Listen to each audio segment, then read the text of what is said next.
हम लाइव हो चुके हैं, आप सभी को मैं बता दूं, और दर्शक लोग हमारे साथ धीरे धीरे जुड़ रहे हैं। आप सभी का डीसीपी न्यूज की लाइव चर्चा में एक बार पुनः स्वागत है। मैं आपके साथ दीवान नौटियाल और मेरे साथ खास चर्चा में मेरे जो मेहमान है वो लगभग जुड़ चुके हैं। एक अन्य मेहमान गंभीर चौहान जी जुड़ने हैं और इसके अलावा भी कुछ मेहमान थे हमारे, अगर उनके पास समय होगा तो वो भी जुड़ेंगे। मैं मुख्य मुद्दे की ओर जाऊं उससे पहले आज के खास मेहमानों का एक बार संक्षिप्त परिचय कराना चाहूंगा। ऐसे कोई परिचय के मोहताज नहीं है, सब लोग सक्रिय है अपने अपने क्षेत्र में, लेकिन फिर भी मेरा एक उत्तरदायित्व बनता है। मेरे साथ आज खास चर्चा में बॉबी पंवार जी मौजूद है, बेरोजगार संघ के अध्यक्ष जनाब आप, और बेरोजगारों के लिए समय समय पर जो है अपनी आवाज बुलंद करते रहे हैं। आपका डीसीपी न्यूज पर बहुत बहुत स्वागत है बॉबी पंवार जी। मेरे साथ डॉक्टर पूजा गौर जी जुड़ चुकी है। डॉक्टर पूजा गौर आज किसी परिचय की मोहताज नहीं है, क्योंकि पिछले विगत वर्षों से समाज सेवा में, किसान क्षेत्र में और भ्रष्टाचार के क्षेत्र में जिस तरीके से लड़ाई लड़ रही है तो सभी लोग करीबन वाकिफ होंगे। डॉक्टर गौर जी, आपका भी बहुत बहुत स्वागत है डीसीपी न्यूज पर। मेरे साथ पीसी पंत जी जुड़ चुके हैं। पीसी पंत जी, हमने पीछे देखा जिस तरीके से परीक्षाओं की धांधली में आपने और बॉबी पंवार जी ने मिलकर संघर्ष किया, उस संघर्ष का नतीजा कहीं ना कहीं देर आए दुरुस्त है, दिख रहा है। तो आपका भी सर डीसीपी न्यूज के लाइव कार्यक्रम में बहुत बहुत स्वागत है जी। नमस्कार। हमारे साथ एक अन्य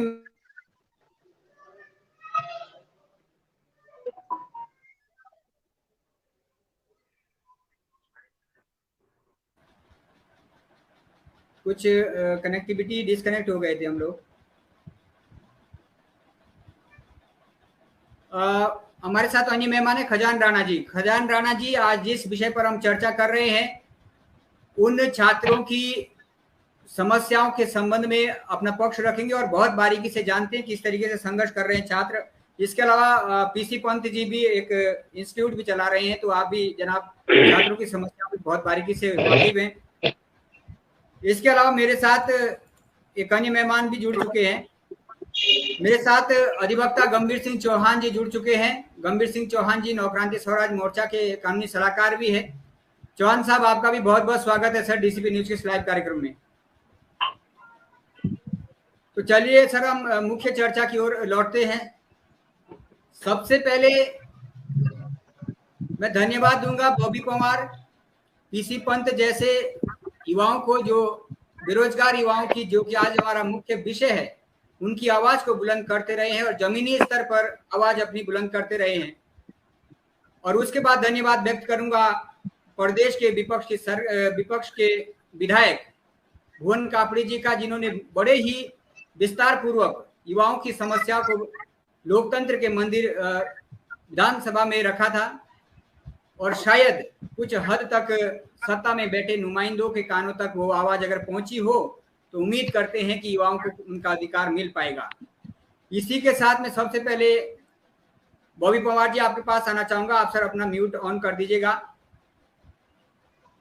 पंवार जी, पिछले विगत कई वर्षों से संघर्ष करता रहा है युवा, वो युवा जो किसी परिस्थिति के कारण बड़ी महंगाई में यहाँ पर एजुकेशन प्राप्त करता है, लेकिन उसके बाद जब वो परीक्षा में जाता है तो परीक्षाओं में जाने के बाद उसे निराशा ही हाथ लगती है। और निराशा इस बात की कि उसकी अपनी कोई कमी नहीं है, कमी रहती है तो हमारे संबंधित आयोग की, संबंधित संस्थान की, सरकारों की। आखिर ये कमियां कब तक दूर हो पाएगी? और आप आज हाल ही में जो एक वीडियो भर्ती का प्रकरण सामने आया है, उस संबंध में आप क्या कहना चाहेंगे? किस हद तक आपको उम्मीद है उसमें युवाओं को जो है उनका अधिकार मिल पाएगा? बॉबी पंवार सर।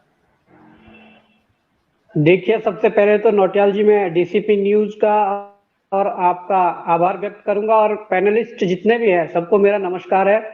मैं कहना चाहूंगा कि जो अभी प्रकरण है, जो बीपीडीओ जो स्नातक स्तरीय परीक्षा थी, उसमें आप देख सकते हैं। बॉबी जी, थोड़ा सा रोकूंगा आपको। क्या सभी पैनलिस्ट को बॉबी पंवार की आवाज पूरी सुनाई पड़ रही है? यस, क्लियर आ रही है ना? चलिए फिर ठीक है, चलिए बॉबी पंवार जी कंटिन्यू करें सर आप। जो ये प्रकरण है स्नातक स्तरीय परीक्षा का, जब ये परीक्षा हुई तो इसमें इतने साफ सुथरे ढंग से धांधली की गई कि उसकी किसी को हवा तक न लगी, उसका किसी को आभास तक नहीं हुआ कि कितने साफ सुथरे तरीके से धांधली करवाई गई। जब इसका परिणाम निकलता है 7 अप्रैल को, तो उसमें ऐसे ऐसे सिलेक्शन देखे जाते हैं, ऐसे ऐसे जो चयन देखे जाते हैं जिनका प्रतियोगी परीक्षाओं से दूर दूर का नाता नहीं है, प्रतियोगी परीक्षाओं की तैयारी से दूर दूर का नाता नहीं है। कोई ग्राम प्रधान निकल जाते हैं, कोई क्षेत्र पंचायत सदस्य निकल जाते हैं, कोई पार्टी के पदाधिकारी, जिला के पदाधिकारी और मंडल के पदाधिकारी निकल जाते हैं। इस प्रकार की जब घटना देखने को मिली तो इस पर हमने आगे की कार्रवाई शुरू की, और जब कार्रवाई शुरू की तो शुरू में मैं कहना चाहूंगा कि सरकार ने भी साथ नहीं दिया। शुरू में सरकार ने इस चीज को अनदेखा करा, और आयोग लगातार सभी भर्तियों में जो है लीपापोती कर रहा है। आप देख रहे हैं कि जितनी भी भर्तियां हो रही है सब में कुछ ना कुछ खामियां नजर आ रही है। उस आयोग ने इतनी तेजी के साथ, इतनी बड़ी गति के साथ डीबी का एक नोटिस जारी किया कि डीबी तुरंत करवा दे। आप ये मान के चलिए, यदि हमारे पास वो स्क्रीनशॉट नहीं आते जिसके माध्यम से जांच प्रारंभ की गई, तो जैसे लगातार कुछ वर्षों से भर्तियों में लीपापोती हो रही है, जैसे लगातार कुछ वर्षों से भर्तियों में घोटाले हो रहे हैं, उनकी जांच नहीं हो रही है, ऐसे ही इस भर्ती को भी टाल दिया था। मैं ये कहना चाहता हूं, डीसीपी न्यूज के माध्यम से ये साक्षी होकर कहना चाहता हूं, जिस दिन हमने इस लड़ाई को प्रारंभ किया तो हमने उस दिन सबसे पहले ये पोस्ट डाली थी कि आज मासू महाराज और गोलजू देवता जो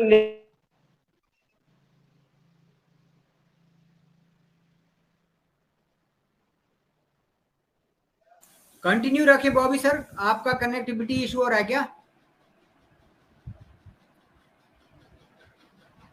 बॉबी पंवार जी का लग रहा है नेटवर्क इशू है जी।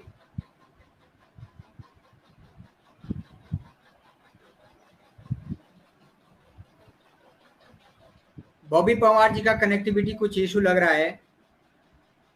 मैं इसी प्रश्न के साथ, जब तक बॉबी पंवार कुछ कनेक्टिविटी में आते हैं, मैं इसी प्रश्न के साथ पीसी पंत जी के पास जाना चाहूंगा। पीसी पंत जी सर, अपना म्यूट खोल दीजिए आप। जी नमस्कार। सर्वप्रथम मैं क्लियर करना चाहूंगा कि मेरी आवाज आ रही है? बिल्कुल बिल्कुल सर, मुझे आ रही है जी। सर्वप्रथम डीसीपी न्यूज का धन्यवाद बहुत बहुत, आपने इस अहम मुद्दे पर ये चर्चा रखी। तो सर्वप्रथम मैं सभी लोगों को ये बताना चाहता हूँ, जितने भी पैनलिस्ट हैं सभी को मेरा नमस्कार। कुछ लोगों से मैं परिचित हूँ, कुछ से थोड़ा अपरिचित हूँ, तो ये सभी को मेरा नमस्कार। मैं यहाँ पर सितारगंज में हम एक कोचिंग इंस्टीट्यूट चलाते हैं, और साथ में मैं ये भी बताना चाहता हूँ, इस भर्ती में मैं स्वयं अभ्यर्थी भी हूँ, छात्र भी हूँ। 100 में से 73 मार्क्स मेरा है, और आज उसके बावजूद भी हम बाहर बैठे हुए हैं। इस भर्ती के पूरे प्रकरण में मैं जानकारी देना चाहता हूँ। 4 और 5 दिसंबर को ये परीक्षा आयोजित की गई थी। 3 पालियों में परीक्षा हुई, तीनों पालियों में ठीक ठाक क्वेश्चन थे। तो वहां पर, क्योंकि हम तो इसी को पढ़ाते हैं और छात्रों से चर्चा से भी पता चलता है कि सभी लोगों का एक ओवरव्यू निकल के आया कि परीक्षा में जो तीनों पालियां हैं उनमें लगभग एक जैसा लेवल था, ठीक ठाक परीक्षा का लेवल था। परीक्षा का जो लेवल था वो ठीक ठाक था, अच्छे मॉडरेट क्वेश्चन बनाए थे आयोग ने। उसके बाद क्या होता है कि 2 दिन के बाद आंसर की निकल के आती है। जब आंसर की निकल के आती है तो जैसे हमारे गुरु जी हैं खजान राणा जी, देहरादून में काफी वरिष्ठ हैं, इसी प्रकार से तमाम और भी कोचिंग इंस्टीट्यूट हैं।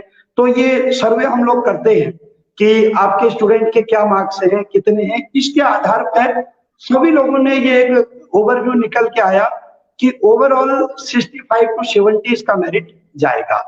खुद मैं अपनी बात बता रहा हूँ, जब 73 मार्क्स मेरा हो रहा था आंसर की में, जब उस टाइम पे, तो यहाँ तक कि गुरुजी ने भी, खजान राणा सर ने भी बधाई दी, कई लोगों ने बधाई दी, बोला कि आपका भी हो जाएगा।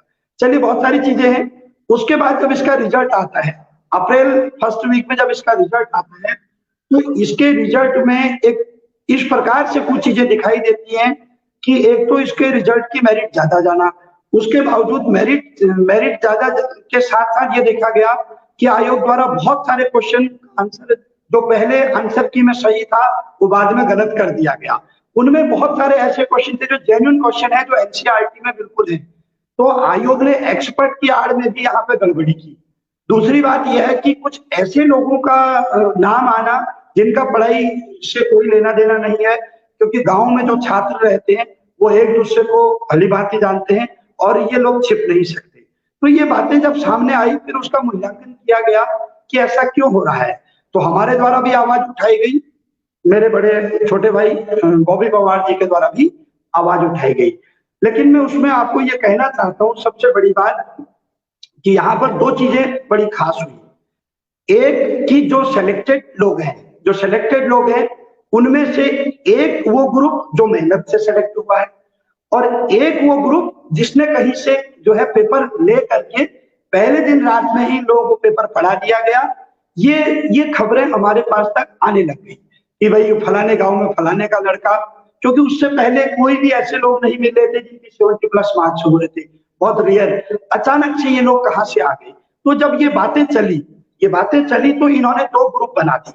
तो उस ग्रुप में क्या हो रहा था कि जब भी हम मांग कर रहे थे आयोग से कि नहीं इसमें गलत हुआ है, आप इसकी जांच कराइए, इसमें गलत लोग अंदर आ गए हैं, तो मैं आपको बताऊं हमको पर्सनली तौर पे इतना ज्यादा हर्ट किया जा रहा था, यहाँ तक कि व्हाट्सएप कॉल करके धमकियां तक दी जा रही थी।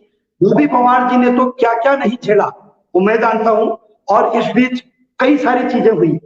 उसके बावजूद सरकार से भी हमने रिक्वेस्ट की, लेकिन माननीय मुख्यमंत्री जी ने भी इस विषय पे कोई संज्ञान नहीं लिया। लेकिन धन्यवाद है बॉबी पवार जी का, उन्होंने जो एक लड़ाई लड़ी भ्रष्टाचार के खिलाफ, और आज उन लोगों को तमाचा लग गया जो काली भेड़ की शक्ल में इस भर्ती में अंदर आ गए थे। प्रकरण को सुनते जाइएगा, सभी लोग उत्तराखंड में जितने लोग सुन रहे हैं उनको भी ये जानना चाहिए कि आखिर हुआ क्या था। फिर उसके बाद धीरे धीरे आयोग कहने लगे, आयोग के अध्यक्ष और सचिव भी ये बात मानने लगे कि हाँ भाई कुछ लोग तो हैं जो इसमें गलत तरीके से आ गए हैं। उन्होंने एक वीडियो में नहीं कई वीडियो में इस बात को स्वीकार किया। तो फिर हम लोगों के सामने चीजें आने लग गई। फिर ये बात आई कि इसकी जांच कराई गई। जब भी जांच की बात होती थी तो आयोग हमेशा स्पष्ट मना कर दे। फिर फाइनली आयोग के अध्यक्ष जो है जांच बैठाई, उसके लिए धन्यवाद। लेकिन इसमें हो क्या रहा था कि जो सिलेक्टेड लड़के हैं मेहनत वाले, उनकी आड़ के पीछे वो लड़के छिप रहे थे कि जिनका गलत तरीके से सिलेक्शन हुआ है। इसमें मैं एक सबसे गजब की टेक्निकल बात आपको बताना चाहूंगा। ये जिन लोगों ने इसका पेपर लीक किया वो कितना दिमाग से उन्होंने खूबसूरती से दिमाग लगाया, क्योंकि इसमें वैकेंसी 894 वैकेंसी थी। आज तक उत्तराखंड के इतिहास में वीडियो और वीडियो की इतने बड़े लेवल पर एक साथ वैकेंसी आई नहीं थी, जिसमें कि समाज कल्याण के भी पद थे, उद्योग प्रबंधक के भी बड़े बड़े पद थे। तो हुआ क्या कि इन लोगों ने ये दिमाग लगाया कि ज्यादा लोगों की संख्या है, इसमें हम अगर चीटिंग करेंगे तो पता नहीं चलेगा। लेकिन हुआ क्या, कहते हैं ना कि ऊपर वाला जो है कुछ न कुछ चक्र ऐसा चला देता है कि जिससे चोर पकड़े जाते हैं, और शायद वो ऊपर वाला ही है, वो गोलू देवता ही है।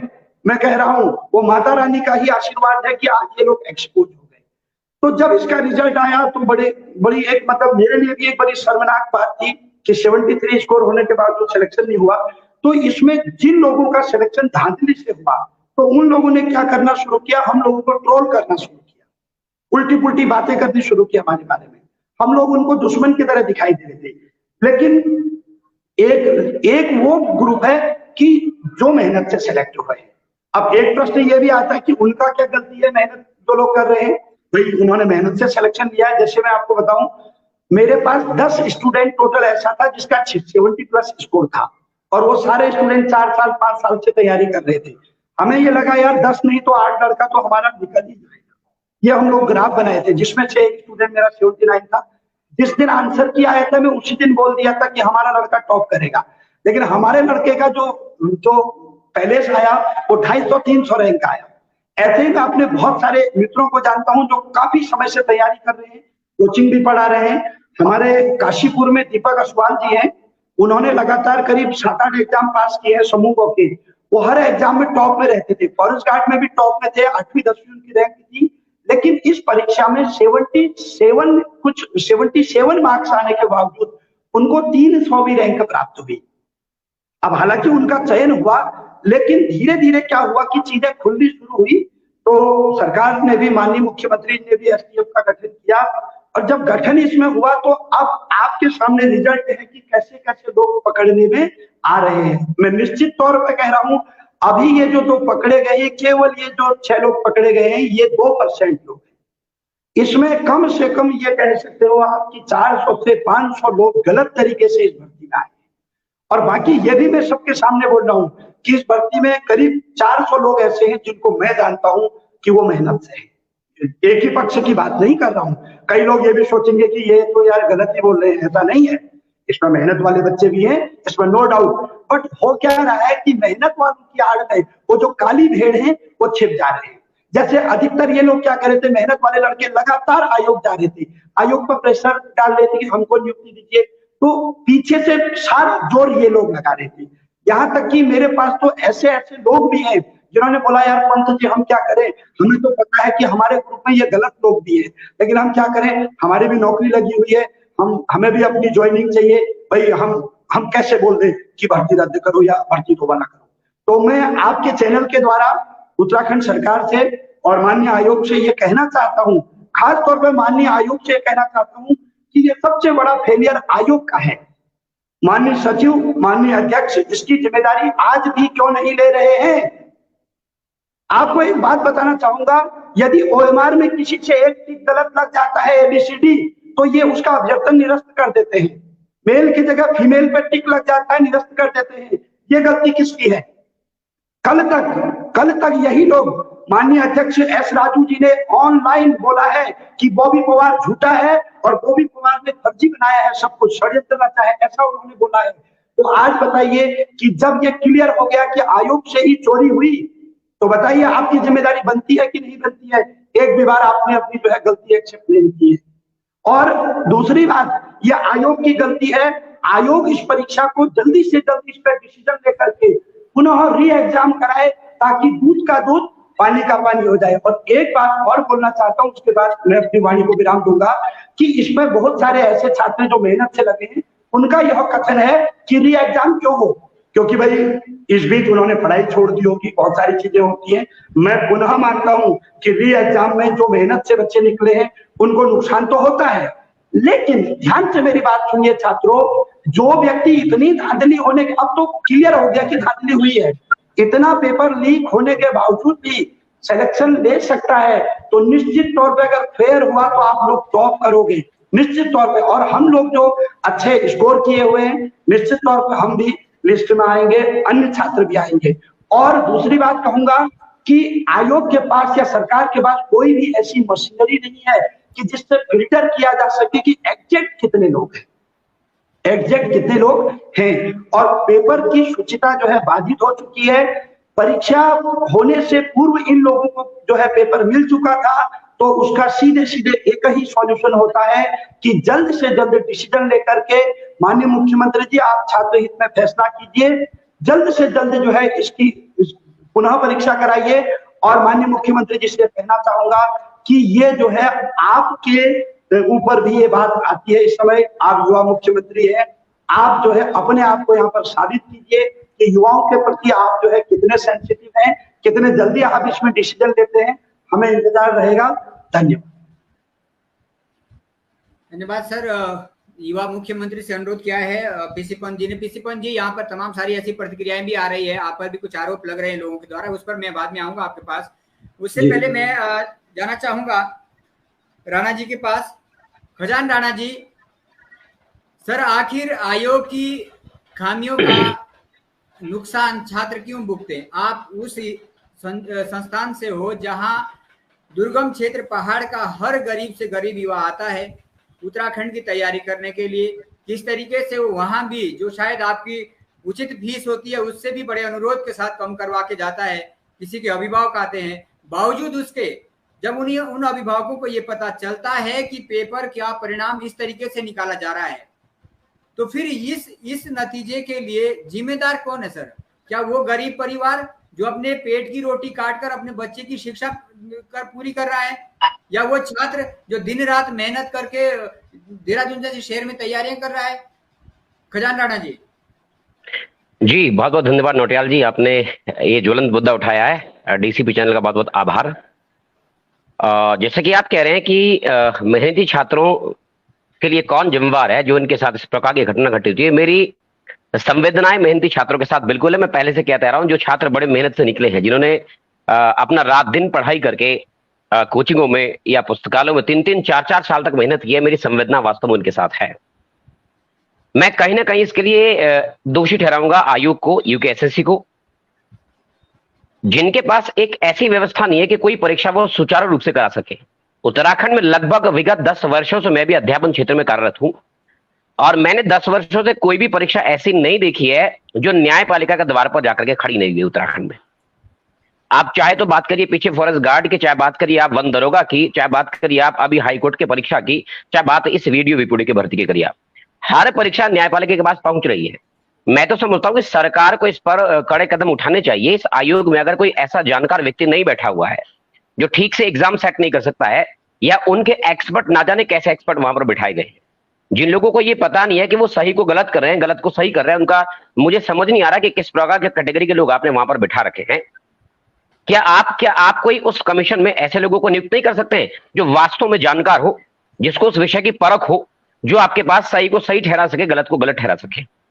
दूसरी बात, कहीं ना कहीं आपका जो मेहनती छात्र इसमें मारे जा रहे हैं, जैसा कि अभी पंत साहब ने भी कहा कि बहुत सारी काली भेड़ें ऐसी, बहुत सारे ऐसे जाली चेहरे हैं, कोई ताश पीटने वाला, कोई जुआ खेलने वाला, कोई नेतागिरी करने वाला, और कोई आपके पास में इन्होंने कहा कि क्षेत्र पंचायत कोई प्रधान, कोई किसी प्रकार के व्यक्ति, अगर ऐसे लोग इसमें सेलेक्ट होकर के आ रहे हैं तो मैं तो चाहूंगा कि मेहनती छात्रों को थोड़ा सा इस आंदोलन के लिए बॉबी परमार साहब के साथ या जो भी लोग इसके साथ जुड़े, इनका समर्थन इसलिए करना चाहिए कि आने वाले समय में, अभी फिलहाल आपको एक भर्ती दिख रही है, मेरी छात्रों के साथ संवेदना मैं फिर एक बार कह रहा हूं, अभी आपको लग रहा है कि हमारी नौकरी लगे, आपके पीछे आपके भाई बहन आने वाले, आपके बंधु आने वाले हैं। अगर ये कूड़ा करकट साफ नहीं होता उत्तराखंड में से, आप तो निकल जाएंगे, आपके पीछे आपके छोटे भाई, छोटे अनुज, उनका क्या होगा? वो प्रतिवर्ष ऐसे ही घिसते रहेंगे।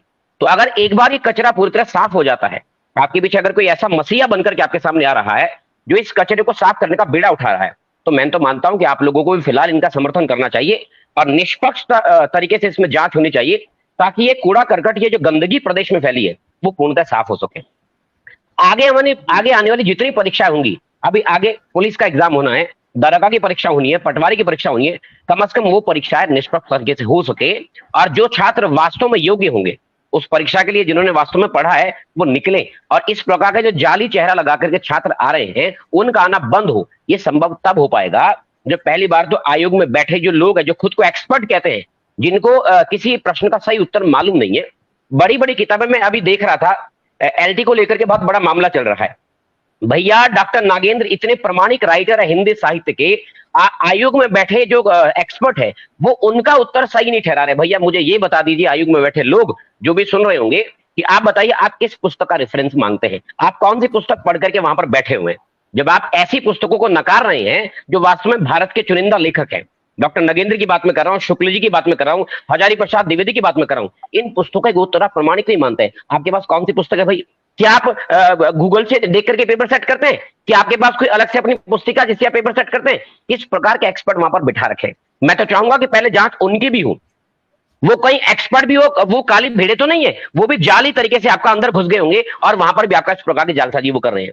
तो जो छात्र वास्तव में मेहनत करके गया है, उनको चाहिए कि पहले तो वह उनको बदले। जो पेपर सेट कर रहे हैं, जो एक्सपर्ट बने हैं, जो आंसर की इसको बार बार करके पहले सही होता, पंजी ने कहा कि उनके नंबर पहले 73 थे, किसी बच्चे के, मेरे जानने वाले बहुत बच्चे ऐसे हैं 82 नंबर थे, उसके बावजूद सिलेक्शन से बाहर हो रखे हैं। अब भैया आपका नॉर्मलाइजेशन की जो प्रक्रिया वो क्या है, उसको आउट तो करिए, कम से कम लोगों को पता तो लगे कि किस तरीके से किसी के 20 नंबर घटा दिए जा रहे हैं, किसी के 20 नंबर बढ़ा दिए जा रहे हैं, और जिस पहली उत्तर कुंजी में उनके सारे सही होकर के 82 नंबर बैठ रहे हैं, आपके एक्सपर्ट आंसर को चेंज कर देते हैं और वो 60 नंबर पे आ रहे हैं। ये कौन सा एक्सपर्ट है भाई? किस किताब को पढ़कर के आप एक्सपर्ट बन रहे हैं? कौन सी किताब को आप बेस मान रहे हैं? जब छात्र आपके सामने मानक पुस्तक का हवाला दे रहे हैं, आप कह रहे हैं इसको हम नहीं मानने वाले। आप ये बताइए कौन सी पुस्तक है वो? ऑथेंटिक बुक का नाम तो कम से कम आप आउट करिए कि हम इस पुस्तक का डाटा सही मानते हैं। मेरा तो सीधा सवाल पहले उन एक्सपर्ट को लेकर के है, आयोग को लेकर के है, कि भैया जो वहां पर बैठे हैं उन लोगों को पहले, उन लोगों की जांच पहले होनी चाहिए और उन्हें कमीशन से बाहर निकालना चाहिए। वहां पर एक ऐसे व्यक्ति को बिठाया जाए जो वास्तव में पढ़ करके गया है, जिसने पुस्तकें पढ़ी हो, जिसे ज्ञान हो। एक अज्ञानी व्यक्ति को, एक आप काली भेड़ को वहां पर क्यों बिठा रहे भाई? जब ऐसे लोग बैठेंगे तो जाहिर सी बात है इसी प्रकार के जुमलेबाज आएंगे।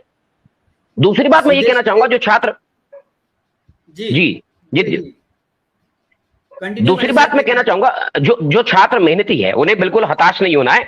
निश्चित तौर पर अगर माना, जैसे बॉबी साहब भी कह रहे हैं कि इसमें बड़े स्तर पर धांधलीबाजी हुई है, अगर आपका आंकड़ा है कि लगभग 500 लोग ऐसे हैं जो तकरीबन आपका जाली तरीके से इस भर्ती में आए हैं, तो मैं तो समझूंगा भैया हमारे साथ कानूनी जानकार भी है, गंभीर भाई जुड़े हुए, वो भी जानते हैं कि जब भी कोई पेपर इस प्रकार से आउट होता है, बाहर आता है, तो ये तो भाई सर्वोच्च न्यायालय की गाइडलाइन है कि कोई परीक्षा आपका रद्द करके पुनः इसको आयोजित करना चाहिए। जो लोग वास्तव में इसमें सफल हुए मेहनत से, वो भी जानकार है, पढ़े लिखे, वो भी इस बात को जानते होंगे कि भैया कानूनी कार्रवाई क्या होती है। जब कोई पेपर लीक होता है, पर्चा बाहर आता है, उस पेपर को री एग्जाम करना प्राविधान है संविधान का, प्राविधान है न्यायपालिका का। अगर वो उससे मुकर रहे हैं तो उनको थोड़ा सा पेशेंस बनाना है। इसलिए नहीं, आप तो सफल होंगे ही निश्चित तौर पर। और अगर माना व्यापक स्तर पर धांधली इसमें सामने नहीं आती है, इससे पूर्व में भी हो चुका है, इन्होंने क्या कर दिया, थोड़ी बहुत जांच करने के पश्चात 4-5 लोगों को बाहर निकाल दिया, फिर से लोगों को नियुक्ति दे दी। तो अच्छा तो ये होगा अगर वास्तव में आप भावी परीक्षाओं में जो आपके पीछे अनुज आ रहे हैं, मेरा ये सीधा सवाल सफल अभ्यर्थियों के लिए, अगर आप अपने अनुजों का भला चाहते हैं, अपने छोटे भाई बहनों का भी भला चाहते हैं, तो आपको भी समर्थन करना होगा। एक बार निष्पक्ष पूरी जांच हो जाए, भले ही आप इस परीक्षा को रद्द करवा दो, लेकिन आने वाले समय में कोई कतराएगा पैसे देने के लिए, कोई डरेगा कि भैया रुपयों का आपके पास खेल खेल करके मुझे नौकरी प्राप्त नहीं करनी है, वो कतराएगा। और इससे क्या होने वाला, आगे आपके जो भावी बच्चे आएंगे या आपके अनुज, आपके भाई बहन आएंगे, वो भी आपका निश्चित तरीके से सफल होंगे। और मैं तो मानता हूं, उत्तराखंड में मैं भी विगत 10 साल से पढ़ा रहा हूं, इसी परीक्षा में मेरिट मुझे बताइए आप 65 या 70 से ऊपर जा कैसे रही है? वो पेपर क्या सेट कर रहे हैं, मुझे समझ में नहीं आ रहा है। हमारे पास तो छात्र पढ़ते हैं, वो तो इतना पर मार्क्स कभी लाता नहीं है। अब मुझे ये बातें समझ में आ रही है कि इतने ज्यादा 90 नंबर 80 नंबर मेरिट कैसे जा पा रही है भाई? ये इसकी वजह क्या है? इसकी वजह वही तो है कि जब आपको रात को पर्चा मिल रहा है, कोई भी याद कर लेगा भैया। ऐसे विद्यार्थी जो वहां बैठकर के किसी नुक्कड़ में 3 पत्ती खेलते हैं ना, ताश खेलते हैं, उनको रात को पेपर रटवाया जाता है, उसके 2 नंबर आएंगे।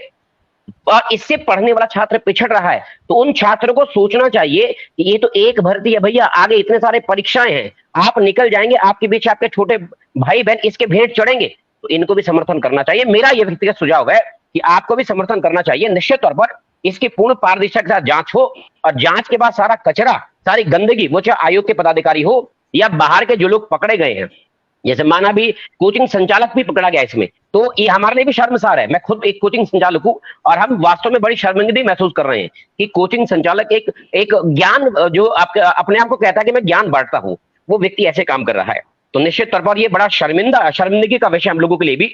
और मैं उत्तराखंड कोचिंग और पुस्तकालय संगठन का सचिव होने के नाते मैं अपने संगठन से भी आह्वान करूंगा कि शनिवार को एक बैठक हो और तत्काल एक ऐसा कोई गाइडलाइन बनाई जाए, इस प्रकार के कोचिंग संचालक हमारे बीच ना रहे जो हमारी छवि को धूमिल कर रहे हैं।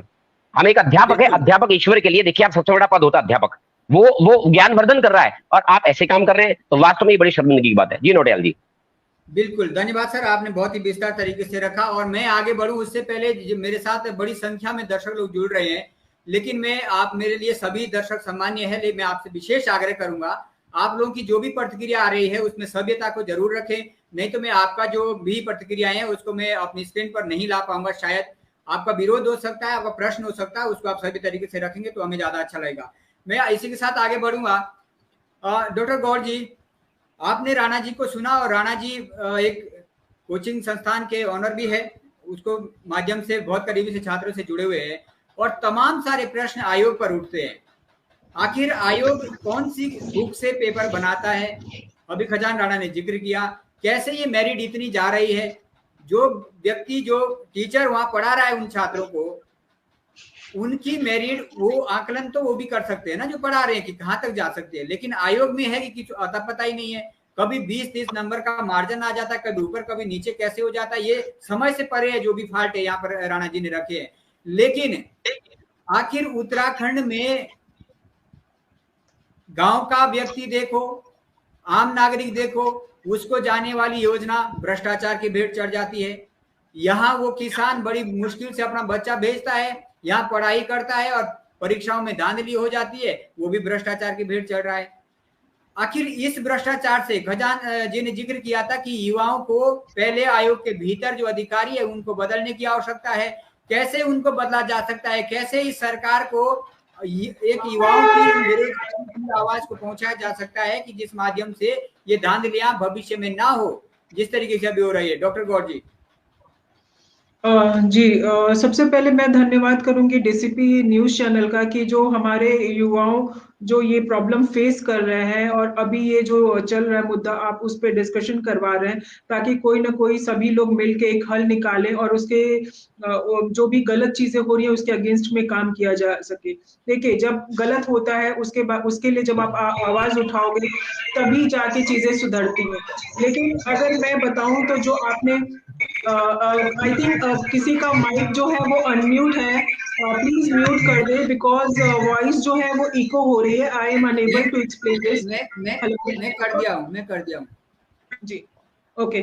तो मैं जो सबसे पहले बोलूंगी कि जो खजान जी ने भी बात बताई आयोग को लेके, तो जो आप सोचिए कि एक जो बच्चा है वो मतलब आप ग्रेजुएशन करता है, इतनी टाइम देता है और उसके बाद इतनी मेहनत से तैयारी करता है कि शायद मेरा किसी जॉब में सिलेक्शन हो जाए, और जब वो पूरी तैयारी के साथ और वो पेपर देता है और पता चलता है उसको कि उसका नहीं हुआ है सिलेक्शन, और जो उससे कम मतलब जो उसको कम नॉलेज था उनका सिलेक्शन हो गया है या और हो गया है, तो सोचिए कि सबके लिए एज लिमिट है।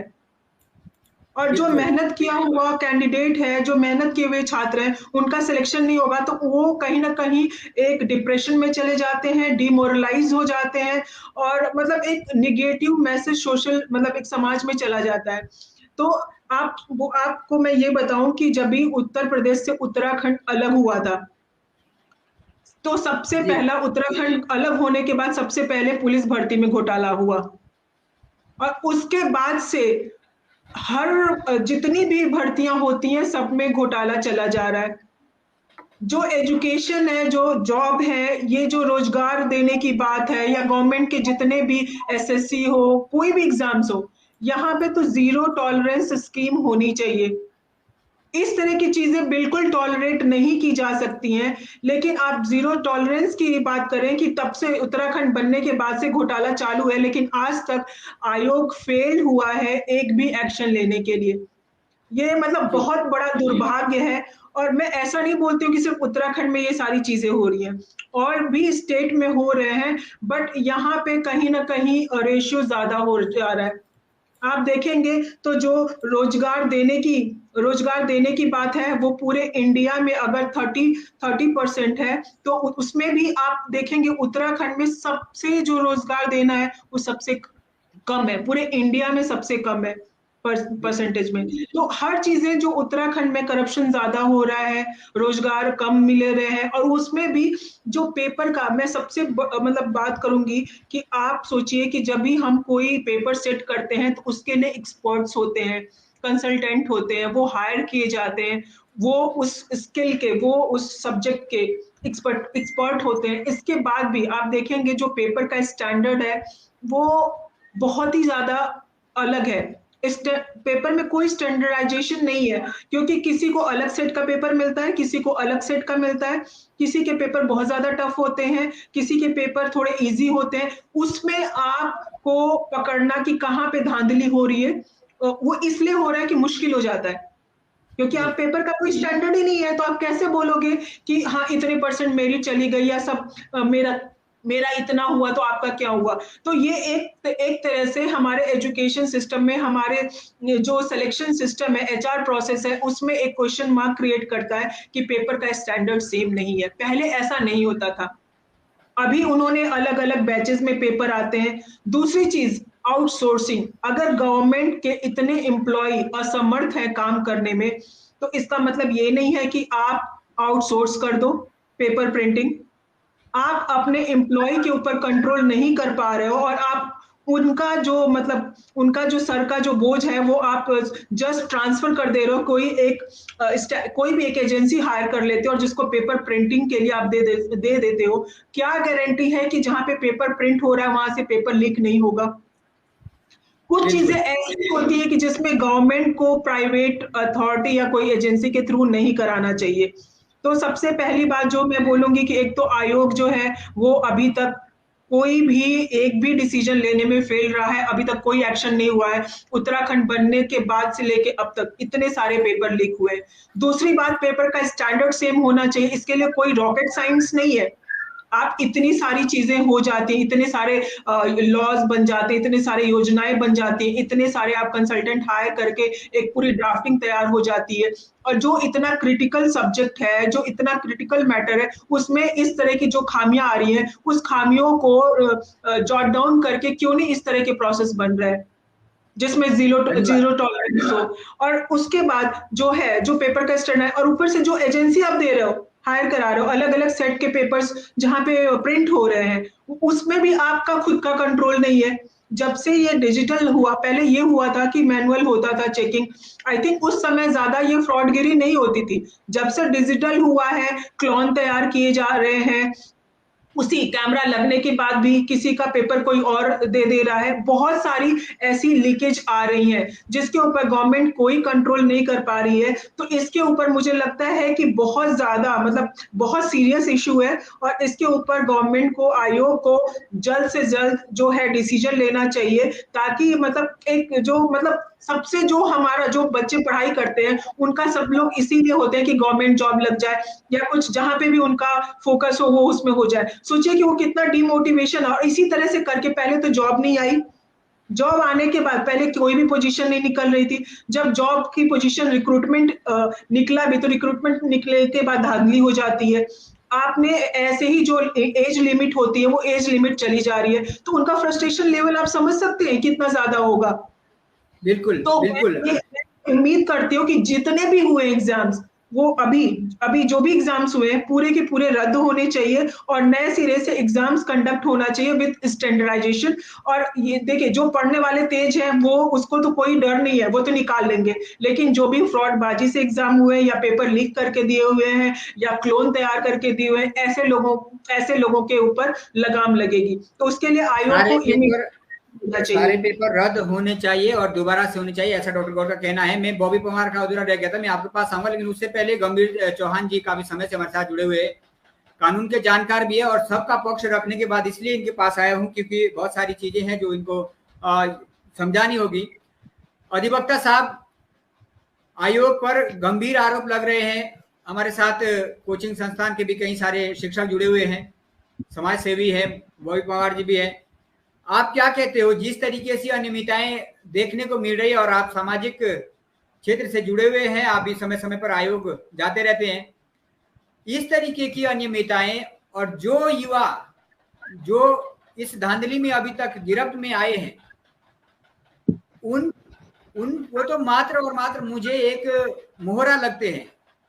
असली मगरमच्छ जो उसमें शामिल होंगे, क्या वो इस गिरफ्त में आ पाएंगे? अधिवक्ता गंभीर चौहान जी, क्या कहना है आपका?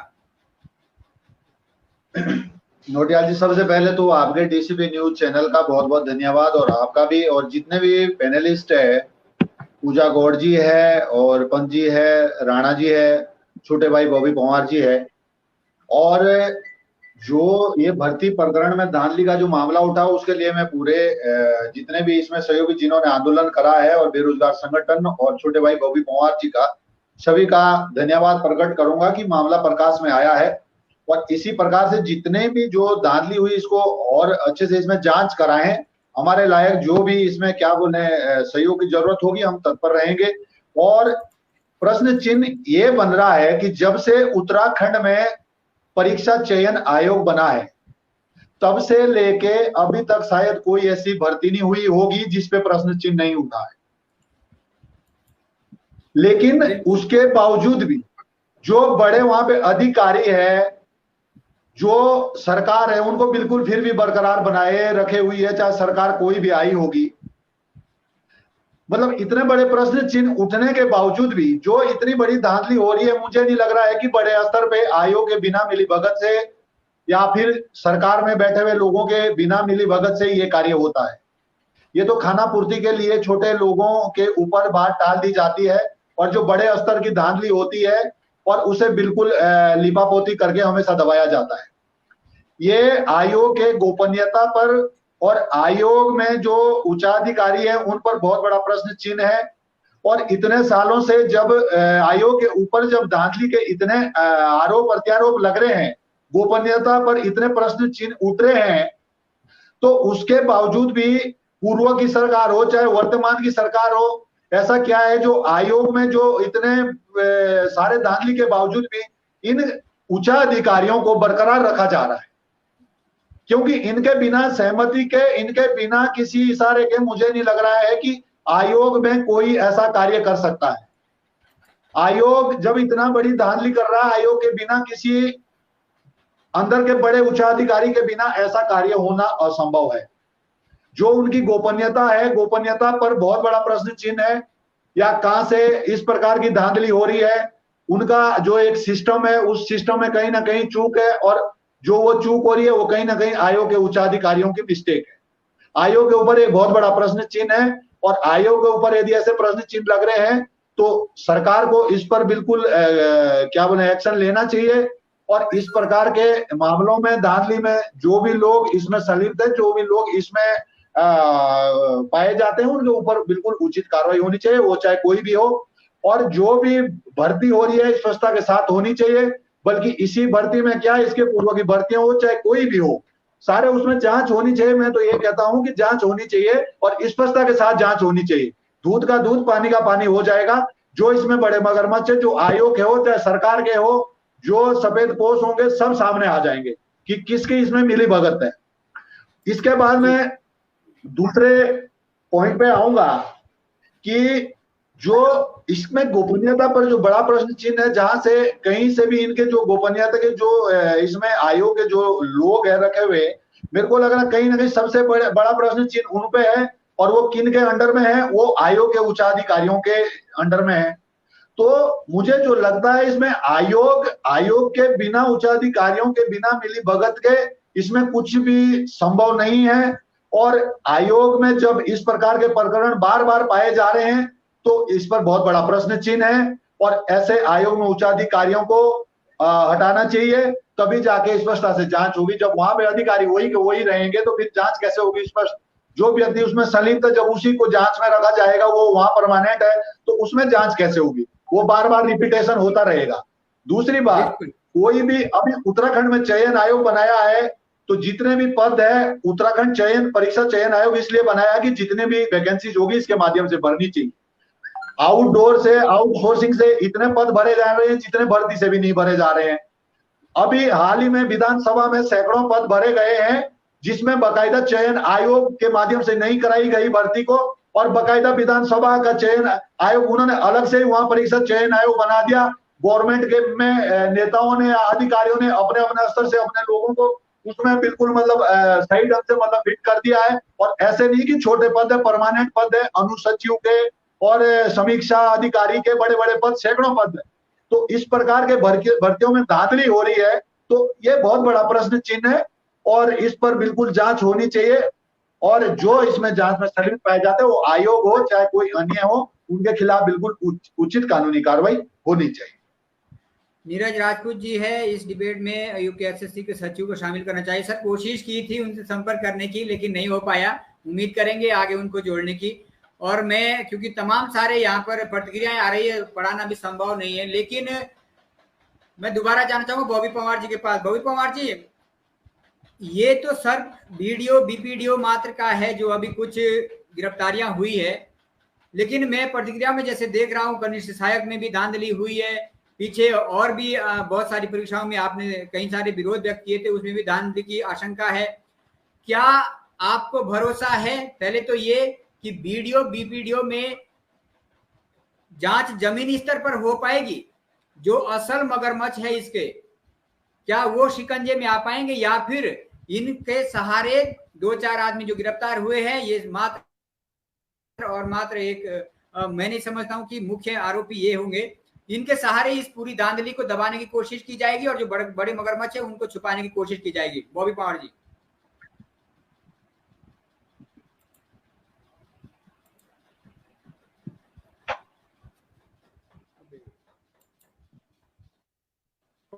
पंवार जी, आप सुन रहे हैं मुझे? आवाज नहीं आ रही। अभी तक की जो जांच है, आवाज आ रही? हाँ हाँ, आ रही सर, आ रही, कंटिन्यू करें। हेलो, हाँ जी आ रही है हाँ, बॉबी जी।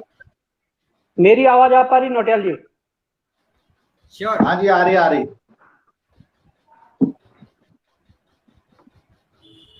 मैं कहना चाहूंगा अभी तक की जांच में जो प्रारंभिक जांच हुई है, जिसमें कुछ गिरफ्तारियां भी हुई है, जिसमें एसटीएफ को कुछ सफलता भी मिली है, वो बड़े पारदर्शिता के साथ हुई है। ये पारदर्शिता पूरे जांच में बनी रहे, क्योंकि ये पारदर्शिता बनी रहना बहुत जरूरी है, क्योंकि अभी बड़े बड़े वो माफिया शामिल होने हैं उस जांच में, जो या तो किसी पार्टी के पदाधिकारी है या किसी संगठन के पदाधिकारी हैं, या वो बड़े माफिया हैं जो जिन्होंने पहले भी कई भर्तियों में धांधली करवाई है। इसमें मैं कहना चाहूंगा, इसमें आयोग सबसे बड़ा दोषी है, और आयोग के सचिव और अध्यक्ष को शर्म नहीं है कि इनके कार्यकाल के दौरान इतनी भर्तियों में गड़बड़ियां हुई, इतनी भर्तियों में सब कुछ उजागर हुआ, परंतु नैतिकता के आधार पर तो इन्हें त्यागपत्र देना चाहिए था, परंतु क्या कर रहे हैं, आज भी अपने आप को बचाने में लगे हैं। अगर जो गिरफ्तारियां हुई है उनकी बात ये तो क्या दे हैं, अगर ये कह रहे हैं कि इन्होंने आयोग से पेपर निकाला है, जब तक इनके सर के ऊपर बड़े अधिकारी का हाथ नहीं होगा तब तक ये पेपर बाहर नहीं आ सकता है। और पेपर बाहर आने के और भी तरीके हैं, आयोग से बाहर आया, या जहां प्रिंटिंग प्रेस जो जहां पेपर छपने जाता वहां से बाहर आया, या उससे पहले जब ट्रेजरी में पेपर रखा जाता है या वहां से बाहर आया। क्योंकि कई दफे ये भी सुनने को मिला है कि ट्रेजरी से भी पेपर आउट हुए हैं, और ट्रेजरी में भी ही उच्च अधिकारी कुछ जो उसमें संलिप्तता जिनकी बताई जा रही है, अभी एसटीएफ में सब साफ साफ आया। यदि एसटीएफ सही ढंग से पारदर्शिता के साथ इसकी जांच करती है, और इस बार हमने भी ठान रखा है कि इस जांच को पारदर्शिता के साथ पूरी करवाना है। यदि ऐसा नहीं होता, जहां पर हमें थोड़ा भी संदेह हो गया कि एसटीएफ के ऊपर पॉलिटिकल प्रेशर आ रहे हैं या एसटीएफ को जांच नहीं करने दिया जा रहा है, तो उस स्थिति में हम न्यायालय का सहारा लेंगे, और न्यायालय से जैसे पहले पूर्व मुख्यमंत्री त्रिवेंद्र सिंह रावत जी के खिलाफ जैसे कई मामलों में सीबीआई जांच के आदेश आए थे, ऐसे ही इस भर्ती के सीबीआई जांच के आदेश लाएंगे। हमें कोर्ट के रास्ते जाना पड़े, पर हम जाएंगे, लड़ाई को आधे में नहीं छोड़ेंगे, और इस बार ये स्थिति पूरी करके जाएंगे, इस बार ये सफाई पूरी करके जाएंगे, क्योंकि हम इस लड़ाई को बार बार नहीं लड़ना चाहते हैं। हम अपने युवाओं को ये कहना चाहते हैं कि इस लड़ाई को एक बार आप पूरी लड़के देख लीजिए। उसके बाद मैं कहना चाहूंगा कि ये स्थिति बार बार आपके सामने नहीं आएगी, ऐसी घटनाएं आपके सामने बार बार नहीं आएंगी। हमारे जो पढ़ने वाले छात्र हैं, जो कोचिंग और लाइब्रेरी में तैयारी कर रहे हैं, उनके सिलेक्शन उसके बाद होना प्रारंभ हो जाएंगे। जी, कई सारी प्रतिक्रियाएं, मैं आगे राणा जी के पास जाना चाहूंगा। राणा जी, बहुत सारे हमारे साथ दर्शक लोग जुड़े हुए हैं, और कई सारों की प्रतिक्रिया है कि जिनका सिलेक्शन हुआ है उन्होंने मेहनत की थी, मेहनत करने के बाद अगर उभार होते हैं तो उनकी पीड़ा को समझना चाहिए। आपसे बेहतर शायद कोई समझ पाए एक विद्यार्थी की पीड़ा को, लेकिन अगर ये भर्ती कैंसिल होती है तो एक बड़ा तबका जनाब जो मेहनत से निकला हुआ है वो भी एक निराशा की भेंट चढ़ रहा है। शायद दोबारा उसके पास ये अवसर आए ना आए अलग बात है। कहीं ना कहीं उसके लिए कुछ ऐसा समाधान क्या हो सकता है कि जो इसमें मेहनत से निकला हुआ युवा है उसे ज्वाइनिंग मिले, और जो कहीं ना कहीं फर्जी तरीके से हुए हैं उन पर कठोर कार्रवाई हो, ताकि आगे जो है इस तरह की कोई हिमाकत ना कर पाए, चाहे कोई कितना ही बड़ा आला अधिकारी क्यों ना हो, राजनीतिक स्तर का नेता क्यों ना हो। राणा जी।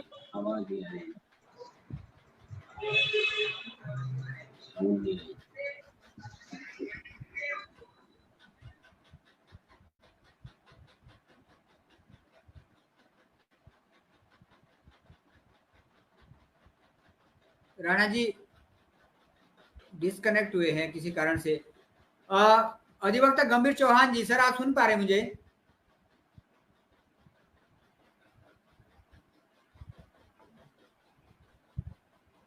जी सुन पा रहे हैं सर? हाँ जी, हाँ जी सर, एक बड़ा तबका है, एक में मैं देखता हूं अगर खजान राणा जी ऐड हो जाते हैं। जी जी जी, माफी चाहूंगा, मेरी आवाज चली गई थी। जी जैसा कि मैंने पूर्व में भी कहा, मेरी संवेदनाएं वास्तव में उन लोगों के साथ है जो मेहनत से चयनित होकर के इस परीक्षा में पास हुए हैं। उन लोगों को निश्चित तौर पर खेद होगा, बहुत दुख होगा, लेकिन मैं एक बात उनको बताना चाहूंगा कि समाज को प्रज्वलित करने के लिए, समाज को प्रकाश देने के लिए भैया किसी को तो जलना होगा, किसी को तो तिलांजलि देनी होगी। यदि सफल अभ्यर्थी चाहते हैं कि प्रदेश में पुनः ऐसा ना हो, आपके आने वाले, जो आपके बाद तैयारी करने वाले भावी पीढ़ी के लोग होंगे, आपके अनुज होंगे, आपके छोटे भाई बहन होंगे, अगर उनके लिए आप रास्ता साफ करना चाहते हैं ना, तो आपको ये बलि देनी पड़ेगी, आपको तिलांजलि देनी पड़ेगी। आप पहले प्रयास करिए कि इस पे बिल्कुल पूर्ण पारदर्शिता जांच हो। जांच होने के बाद जैसा भी सरकार निर्णय कर लेती है, उसको कैंसिल करती है तो रद्द करिए। आप पढ़ने वाले छात्र हैं, आप पुनः इसमें सफलता प्राप्त कर सकते हैं और आगामी परीक्षाओं के लिए सारा कचरा साफ हो जाएगा। आप देखिए, आयोग की स्ट्रेटेजी आप सब लोग जान रहे हैं जो सफल छात्र हैं। भैया उत्तराखंड में दरोगा की परीक्षा इतना बड़ा पेपर है, एसआई का पेपर, आप जानते हैं उसमें पाठ्यक्रम परिवर्तित करने की मूल वजह क्या है? वो 300 नंबर की परीक्षा होती है, उसको आउट करना जना बहुत मुश्किल होता है। 300 नंबर का पेपर एक छात्र के लिए रातों रात याद करना मुश्किल होता है, उसे 100 नंबर पे खड़ा कर दिया ला करके। कांस्टेबल और दरोगा में कोई डिफरेंस नहीं रखा है, दोनों का समान पाठ्यक्रम, समान पेपर। आप समझिए आयोग की रणनीति तो आगे तक थी कि वो आगे की परीक्षाएं भी ऐसे ही धांधली की भेंट चढ़ाएगा। तो आपको तो पता है भैया पहले का पाठ्यक्रम क्या होता था दरोगा की परीक्षा में, और आज आपको कहां खड़ा कर दिया 100 नंबर पे ला करके। 300 नंबर की परीक्षा जिसमें हर विद्यार्थी को मौका मिलता था, गणित वाले को भी, हिंदी वाले को भी और अन्य वर्ग वाले को भी, उसको उन्होंने खत्म कर दिया। तो आप इस स्ट्रेटेजी को समझिए। तो मैं तो चाहूंगा कि जो लोग चयनित हुए हैं उनको भले दुख होगा, खेद होगा, मैं फिर कह रहा हूं आपको जलना पड़ेगा अगर आप समाज को वास्तव में प्रकाशित करना चाहते हैं। और हर व्यक्ति का एक नैतिक दायित्व होना चाहिए प्रदेश से ये कूड़ा कचरा या इस प्रकार की गंदगी को दूर करना। आप पढ़े लिखे छात्र, आप गुणवान छात्र तभी कहलाएंगे अगर आपकी बराबर भागीदारी रहेगी इस प्रकार की गंदगी को बाहर फेंकने में। आपका ही नैतिक कर्तव्य बनता है। और मैं चाहूंगा कि आपको भी पुरजोर तरीके से समर्थन करना चाहिए। पहले तो आप निष्पक्ष जांच का समर्थन करिएगा। हाँ, जांच के बाद सरकार और आयोग क्या कहते हैं, मेरा तो व्यक्तिगत तौर पर यह सुझाव है, मैं किसी छात्र के कमेंट को पढ़कर के यही नहीं कह रहा हूं कि वो छात्र मेरे लिए क्या कहने वाला है। मैं जानता हूं बहुत छात्र मेरे लिए बुरा सोचेंगे, लेकिन मैं, चूंकि मैं एक व्यवसायी हूं, बहुत छात्र सोचेंगे कि वो कोचिंग संचालक अपने फायदे के लिए कह रहा है कि परीक्षा निरस्त होनी चाहिए। लेकिन मैं भावी परीक्षाओं को देखते हुए कह रहा हूं कि अगर ये परीक्षा निरस्त हो गई तो आगे आने वाली जितनी परीक्षाएं ना बहुत शानदार तरीके से होंगी। उसमें पढ़ने वाले छात्र वास्तव में सफल होंगे और पुनः पैसे देने के लिए लोग भैया डरेंगे। अगर इसमें ऐसा नहीं होता, थोड़ी जांच होने के बाद लीपापोती कर दी गई, बहुत लोगों को ज्वाइनिंग दे दी गई, तो मैं तो बताऊंगा उसमें बहुत सारे लोग वो भी ज्वाइन कर जाएंगे जो पैसा देकर के अंदर घुसे हैं, अंदर गए हैं। तो आपको भी कॉपरेट करना होगा। सभी छात्रों से मेरा एकदम निवेदन है, आग्रह करता हूं सभी छात्रों से कि आप पहले तो भैया समर्थन करिए पवार साहब का, जांच पूरी करवाइएगा। जो भी इसमें बड़ी बड़ी मछलियां, मगरमच्छ भी बचे हैं ना, उन सबको पकड़वाने में आप मदद करिएगा। दूसरी बात, आपको इस प्रकार का, इस बात के लिए बिल्कुल समर्थन करना चाहिए कि हमें भैया कॉन्फिडेंट है, मैं पढ़ा हूं, मैंने तैयारी की है। जब मैं 300 पेपर बटने के बाद भी लाइन में आ सकता हूं, सफल हो सकता हूं, तो मुझे बताइए अगर एक भी पेपर नहीं बिकेगा तो आप क्यों सफल नहीं होंगे? आप तो उत्तराखंड टॉप कर जाएंगे, आप तो टॉपर होंगे उत्तराखंड के। 300 पर्चे बटने के बाद जो अभी आंकड़े आ रहे हैं, उसके बावजूद भी आप सिलेक्शन ले रहे हैं। इतनी शानदार आपने पढ़ाई करी है, आप तो वास्तव में क्रीम है उत्तराखंड की, आप तो वास्तव में बहुत शानदार विद्यार्थी है, बहुत मेधावी विद्यार्थी है। आपको काय बात कर रहे हैं भैया? आप तो सफल होंगे, बारंबार सफल होंगे। मैं बता रहा हूं उत्तराखंड की किसी परीक्षा की मेरिट 60-65 से ऊपर नहीं जाने वाली है अगर काम पारदर्शिता के साथ होता है, परीक्षा वास्तव में परीक्षा के तरीके से आयोजित की जाती है। आप प्रयास करें, पहले कमीशन के लोगों को बदलने के लिए आप कराइए, आप जांच करवाइए, आयोग के अध्यक्ष के भी, आयोग के सचिव के भी, वहां बैठे जो एक्सपर्ट्स है उनको भी आप हटवाइए। आप कहिए किसी इसमें पढ़े लिखे लोग को रखिए, आप जो विषय का जानकार हो उनको रखिए, जो स्टैंडर्ड सवाल दे और जो आपके सवालों की जांच ठीक प्रकार से कर सके।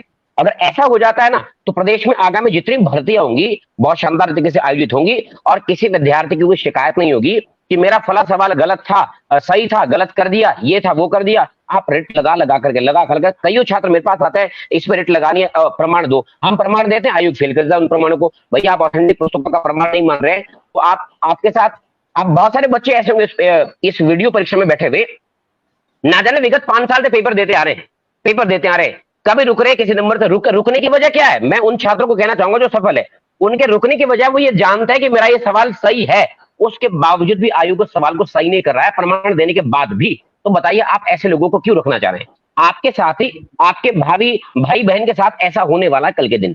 तो मैं चाहूंगा कि आप बड़े होने के नाते अपना कर्तव्य निभाइएगा, कर्तव्य का निर्वहन करिएगा कि इसकी जांच करवाइएगा और ये एग्जाम करवाओ ताकि आने वाले बच्चों के लिए रास्ता बिल्कुल क्लीन हो सके, साफ हो सके। जी नौटियाल जी। धन्यवाद सर। राणा जी, मैं अगले प्रश्न के साथ पंत जी के पास जाना चाहूंगा।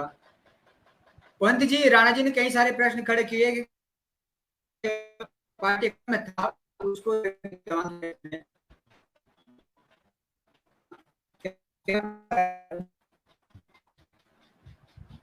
नहीं हो पा रहे, क्या प्रॉब्लम?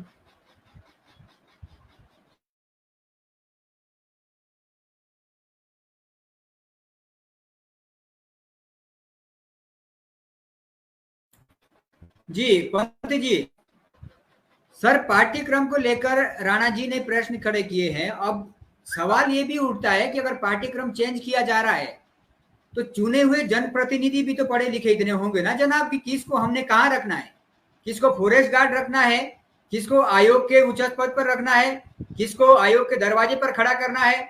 यहाँ तो हालात ये है कि गैर सरकारी कर्मचारी एक पेपर आउट कर देता है जनाब। इतना गैर जिम्मेदाराना आयोग कैसे हो सकता है सर? पीसी पंत जी।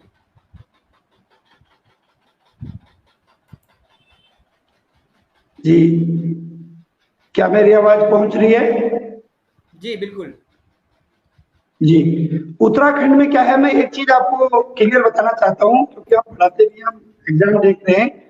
उत्तराखंड में जो भी सरकारें बन रही हैं, इनका एक मोटिव बिल्कुल क्लियर है कि इनको फर्क नहीं पड़ता है कि उत्तराखंड का पढ़ने वाला युवा, उसका नाश हो रहा है, उसके साथ बुरा हो रहा है, कुछ हो रहा है, इनको फर्क नहीं पड़ता है। क्योंकि जब इस भर्ती में इतना सब कुछ हुआ, बहुत अच्छे अच्छे क्वेश्चन भी डिलीट किए गए, यहाँ तक कि ऐसे क्वेश्चन तक जो है उनके आंसर गलत दिए गए जो प्रश्न सरकार की ऑफिशियल साइट पे है। बहुत सारे क्वेश्चन ऐसे थे, तो उनको लेकर के भी हम। पंत जी बीच में रोकना चाहता हूँ। मेरे साथ राजेश चौहान जी जुड़ चुके हैं, नौक्रांति से है, उनका पक्ष रखेंगे यहाँ पर, क्योंकि कुछ सारे प्रश्न उन पर भी संगठन पर भी उठ रहे हैं, उसको लेकर आज वो हमारे साथ जुड़े हुए हैं, लेट से जुड़े हैं, लेकिन राजेश चौहान जी है। आपके पास आऊंगा राजेश जी, बहुत बहुत स्वागत, आप जुड़े हमारे साथ। आप पंत जी कंटिन्यू करें सर। जी हाँ, तो मैं कहना चाहता हूँ कि किसी भी राज्य का जो भविष्य होता है वो उस राज्य का युवा होता है, और खास तौर पर पढ़े लिखे शिक्षित छात्र जो सरकारी नौकरी की तैयारी कर रहे होते हैं। जरा सोचिए, जब एग्जाम होता है तो कोई व्यवस्था नहीं होती है सेंटरों पे, यहाँ तक कि ढंग से चेकिंग तक नहीं की जाती है। बहुत सारे छात्र ऐसे होते हैं जो मोबाइल लेकर के अंदर चले जाते हैं, फिर बाद में टेबल में उनसे फोन रखवाते हैं। यानी गवर्नमेंट के प्रतिनिधियों की जो आप बात कर रहे हैं, इनको फर्क नहीं पड़ता कि समूह क का पेपर है या पीसीएस का पेपर है। इन्हें फर्क पड़ता है कि इनकी कुर्सी कैसे बचती है और इनको वोट कैसे मिलता है। मैं आपको ये स्पष्ट कहना चाहता हूँ, उत्तराखंड सरकार छात्रों के हित को लेकर के और पढ़े लिखे युवाओं का जो एक कॉम्पिटिटिव एग्जाम होता है, इसको लेकर के गंभीर नहीं है। अगर गंभीर होती तो आज ऐसा नहीं होता, क्योंकि फॉरेस्ट गार्ड भर्ती में भी इतनी सारी चीजें हुई, उसके बावजूद आयोग पर कोई एक्शन नहीं लिया गया। और अभी भी मैं कह रहा हूँ कि इतने बड़े बड़े मगरमच्छ पकड़े जाने हैं और पकड़े भी गए हैं, उसके बावजूद भी आयोग के अध्यक्ष और सचिव जो है लीपापोती करने की कोशिश कर रहे हैं। और एक डायलॉग उनका बड़ा फेमस है कि वो ये सोचते हैं कि जो ये चयनित बच्चे हैं, इनकी आड़ में ये भर्ती बच जाए ताकि वो भी बच जाए। मैं स्पष्ट कहना चाहता हूं अपने उन भाइयों से जिन लोगों का सिलेक्शन हुआ है, जरा सोचो कि अभी हम लोग हल्ला नहीं करते, इतने लोग नहीं पकड़े जाते ये लोग, तो इस भर्ती में आपसे ऊपर ये लोग बैठते। और कैसे कैसे गलत लोग जो खुद कह रहे हैं कि रिसोर्ट में हम लेकर के गए, बच्चों को हमने पेपर पढ़ाया, तो ये लोग जब उत्तराखंड में सरकारी विभाग में बैठते, पंचायती राज में बैठते, तो जनता का क्या हाल करते? जिन्होंने 15-15 लाख रुपए दे रखे हैं, ये क्या हाल करते? तो मैं ये कहना चाह रहा हूं कि सरकार हमारे प्रति गंभीर नहीं है। जब बॉबी पवार ने इतना संघर्ष किया, इतना सब कुछ झेला, तब जाकर के जब इनके गले में फांस आ गई, तब इन्होंने एसटीएफ का गठन किया। और अभी भी मुझे ऐसा लगता है कि कहीं ना कहीं इसमें लिपापोती करने की कोशिश की जाएगी। परंतु मैं आपके चैनल के द्वारा कहना चाहता हूं कि यदि सरकार ने इसमें न्याय नहीं किया या आयोग ने न्याय नहीं किया, चाहे हमें सड़कों पे उतरना पड़े, हमें लाठी डंडा खाने पड़े, हम खाएंगे, लेकिन हम इस गंदगी को साफ करके रहेंगे। गंदगी को साफ करके रहेंगे, लाठी डंडा खाएंगे। और इससे पहले भी हमने देखा है कई सारे आंदोलन में पीसी पंत जी ने मुख्य भूमिका निभाई है बेरोजगारों के साथ। मेरे साथ राजेश चौहान जी जुड़े थे लेकिन डिस्कनेक्ट हो गए किसी कनेक्टिविटी के कारण। मैं डॉक्टर गौर के पास जाना चाहूंगा। डॉक्टर गौर जी, इस तरीके से क्या आप मिल रहे हैं? हाँ डॉक्टर गौर जी। मैडम, इस तरीके से इतने बड़े आयोग और अभी तक जो देखने में आ रहा है वो एक भी ऐसा अधिकारी, क्योंकि गैर सरकारी कर्मचारी पेपर लीक कराता है, गैर सरकारी लोग अभी तक इसमें शायद सम्मिलित है, जो जिन 6 पर भी कार्रवाई अभी तक हुई है जितना मुझे जानकारी है, लेकिन इसमें कहीं ना कहीं आयोग के भीतर का तो कोई बड़ा चेहरा मिला हुआ है ना। और बड़ा चेहरा मिला होगा तो निश्चित तौर पर कोई ना कोई राजनीतिक सपोर्ट उससे मिल रहा है, नहीं तो इतनी बड़ी हिम्मत कैसे हो जाती है किसी की कि लाखों बच्चों के जीवन से, उनके रोजगार से खेल जाता है और गाड़ी कमाई के चक्कर में पेपर बेच दिए जाते हैं। डॉक्टर गौर जी, आपका जो क्वेश्चन है वो बहुत ही लाजिब है कि देखिए, जरूर मतलब छोटी मछली पकड़ी गई है, लेकिन जो उसकी जो नींव है, जो बेस है, वो मगरमच्छ के पास है। तो अभी आप हमेशा जब भी कुछ करप्शन होता है, कोई भी चीज होती है, तो आप हमेशा देखो कि छोटे लोगों को सस्पेंड कर दिया जाता है, लेकिन ऊपर जो एक्चुअल उनको मतलब उनसे ये सारी चीजें करा रहे हैं। आप सोचिए कि कभी क्लर्क लेवल का आदमी या फिर अकाउंटेंट लेवल का आदमी या मतलब जो लो लेवल के एम्प्लॉयमेंट है, वो कभी इस तरह से डायरेक्टली इस तरह का चीजें नहीं कर सकते, क्योंकि उनको ये डर रहता है कि तो उनको जॉब मिली है, कल को वो पकड़े गए तो उनकी मतलब जॉब चली जाएगी तो उनका घर कैसे चलेगा। कहीं ना कहीं ऊपर लेवल से ये सारी चीजें होती हैं, तभी उनको इतना ज्यादा आप बोले उनको इतना ज्यादा मिलता है कि वो जाके मतलब इस तरह के जो करप्शन है उसको अंजाम दे पाए। तो उसका बेस जो है वो बहुत ऊपर लेवल तक है। मुझे ये समझ में नहीं आता कि सरकार इतने सीरियस इशू पे अभी तक एक्शन नहीं ले रही है, कोई कार्रवाई नहीं कर रही है। और हमारा चाहे वो एजुकेशन डिपार्टमेंट हो या फिर सिलेक्शन HR रिक्रूटमेंट डिपार्टमेंट हो, दोनों भी इतना मतलब इतना गलत हो गया है और इतना नीचे मतलब डिक्रीजिंग ऑर्डर में जा रहा है। जो उसकी वैल्यू थी वो इतनी डिक्रीजिंग ऑर्डर में जा रही है कि स्टूडेंट के लिए कोई मॉरल नहीं रहा है। सिलेक्शन प्रोसेस इतनी पैथेटिक हो चुकी है कि हर बार पेपर लीक होता है, फिर भी बार बार पेपर लीक हो रहा है, उसके ऊपर कोई एक्शन नहीं हो रहा है।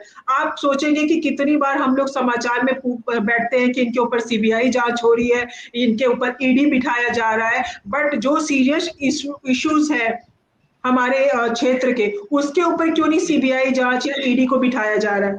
क्यों हमेशा मतलब ऐसे मतलब पॉलिटिकल रंजिश के लिए ये सारी चीजें की जाती है, लेकिन हमारे देश की अर्थव्यवस्था सुधारने के लिए, करप्शन रोकने के लिए ये सारी चीजें क्यों नहीं की जाती हैं?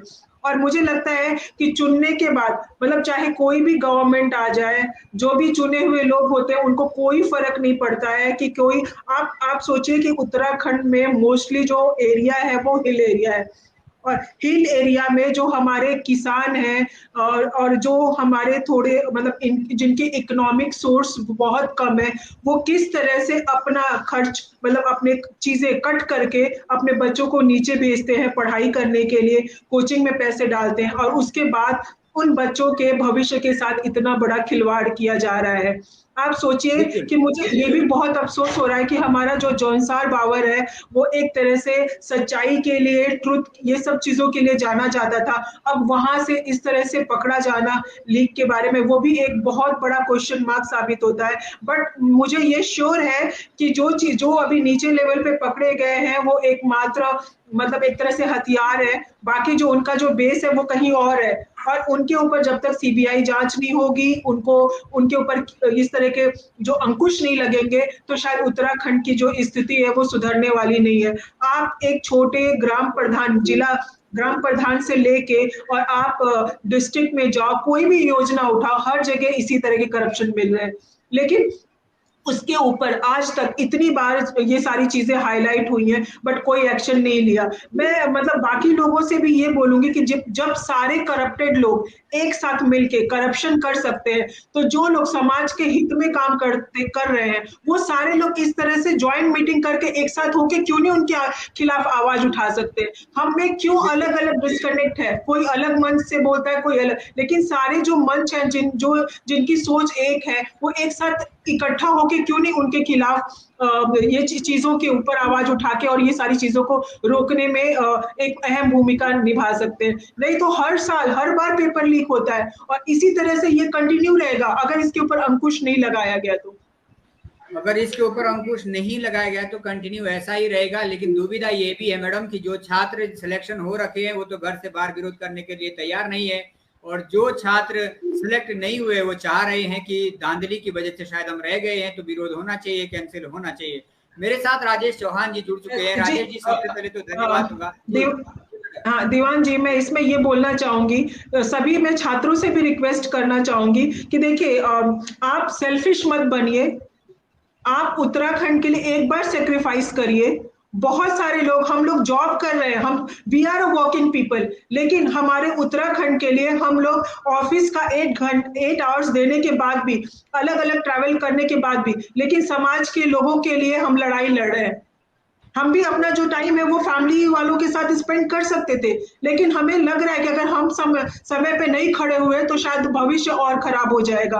तो आप लोग जो तेज हैं, नो डाउट है, आप अगली बार भी एग्जाम होगा, आप क्वालिफाई करेंगे। डर तो उनको लगना चाहिए कि जिनको अपने ऊपर कॉन्फिडेंस नहीं है। अगर आपको अपने ऊपर कॉन्फिडेंस है तो आपको बाइकआउट करना चाहिए कि आप पूरे पेपर रद्द करो और पारदर्शिता से वापस पेपर करवाओ। तो इसमें तो आपको आगे आना पड़ेगा। मैं सभी स्टूडेंट से रिक्वेस्ट करूंगी कि आप सबकी भलाई के लिए ये एक बड़ा दिल दिखाइए और एक बार एक मिसाल कायम कर दीजिए कि अगर उत्तराखंड की भलाई की बात होगी तो हम सारे स्टूडेंट भी सामने आएंगे। बिल्कुल बिल्कुल। मेरे साथ राजेश चौहान जी जुड़ चुके हैं। राजेश चौहान जी, सर समय भी बहुत हो चुका है और सीधा प्रश्न के साथ आऊंगा। जो अभी गिरफ्तारियां हुई है 6 लोगों की, उसमें से एक शख्स नौक्रांति के प्रवक्ता के रूप में भी रहे हैं और इसलिए तमाम सारी सोशल मीडिया पर चर्चाएं चल रही है। जो संगठन भ्रष्टाचार के लिए जाना जाता है और जिन्होंने भ्रष्टाचार के क्षेत्र में कई सारे मुद्दे उजागर किए हैं, छात्रवृत्ति जैसे मुद्दे उसके साक्षी भी हैं, लेकिन आज तमाम सारे प्रश्न उसी संगठन पर उठ रहे हैं। आखिर ऐसा क्यों? ये कहीं ना कहीं ऐसा तो नहीं है कि इसके पीछे जो अभी गिरफ्तारियां हुई है कि इसके पीछे लंबी लाइन लगने वाली है, या कहां तक ये गिरफ्तारियां जाने वाली है? राजेश चौहान जी। पहले तो बहुत बहुत धन्यवाद दीवान जी। देखिए, कोई व्यक्ति अगर गलत कार्य में लिप्त होता है, संगठन के उद्देश्य और लक्ष्यों से वो विचलित होता है, तो निश्चित तौर पे संगठन पूर्व में भी, आज भी और भविष्य में भी भ्रष्टाचार में लिप्त तमाम लोगों के खिलाफ काम करने का काम करेगा। दूसरी बात, आपने कहा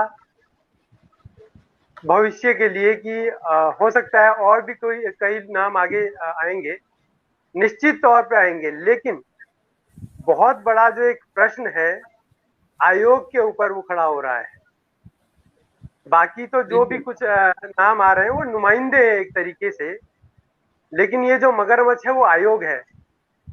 अगर प्रशासनिक ताकतों के अंदर ऐसे लोग बैठे हैं और सवाल आप अन्यों से पूछ रहे हैं, तो ये कहां से लाजमी हुआ? अगर इस समय पे प्रश्न पूछे जाने हैं तो सबसे पहले प्रश्न पूछे जाने चाहिए आयोग से कि आखिर ऐसा क्या है कि लगातार जो भी एग्जाम कंडक्ट हुए हैं उसमें आयोग के ऊपर प्रश्न चिन्ह खड़े हुए हैं। दूसरी बात रही संगठन की और संगठन के व्यक्ति की।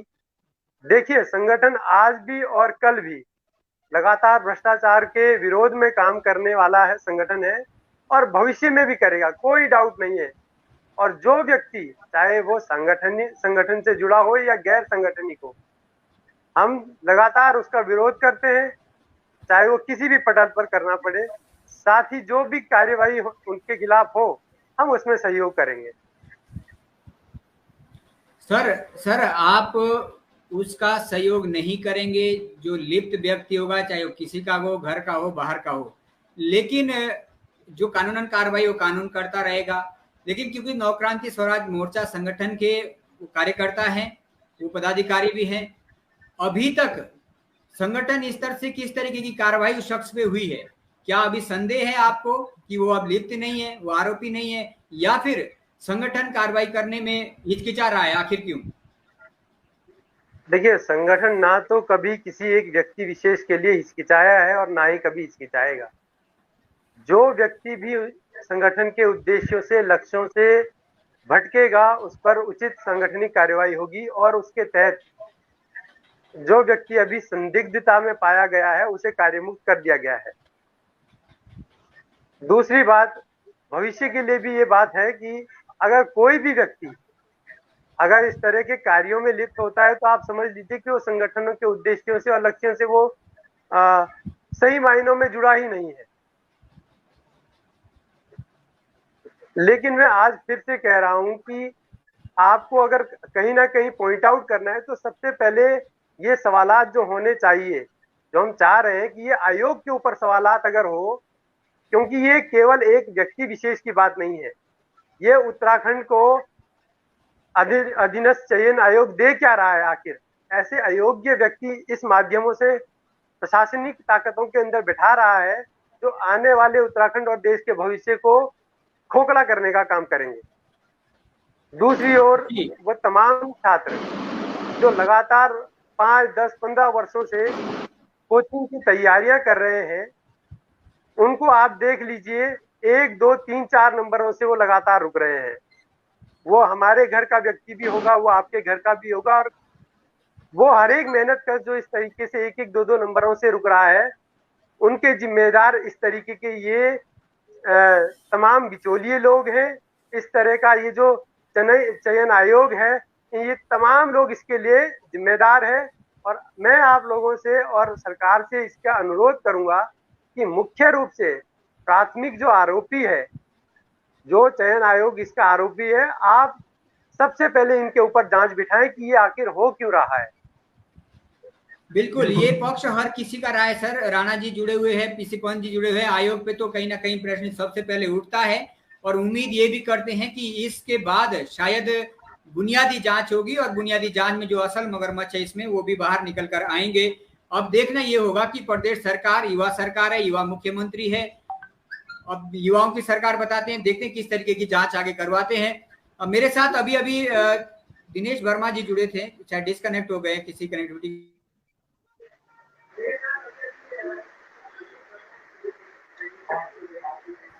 इसके अलावा आपकी एक विश्वास है संगठन से जुड़े हुए लोगों की, तो अभी तक अगर आपके माध्यम से कोई एक्शन होता तो शायद जो चीजें सोशल मीडिया पर चल रही है, तमाम तरह के जो आरोप लग रहे हैं, उससे शायद लोग बचते। क्योंकि लोगों को भी ये बहुत सारे लोग जानते हैं, कुछ लोग हो सकते हैं जो संगठन को बदनाम करने की काम कर रहे हैं, लेकिन कुछ लोगों की भावनाओं को चोट पहुंचती है जब कोई ईमानदार संगठन का व्यक्ति ऐसे लिप्त पाया जाता है और उस पर संगठन खामोश बैठा रहता है। जी राजेश जी।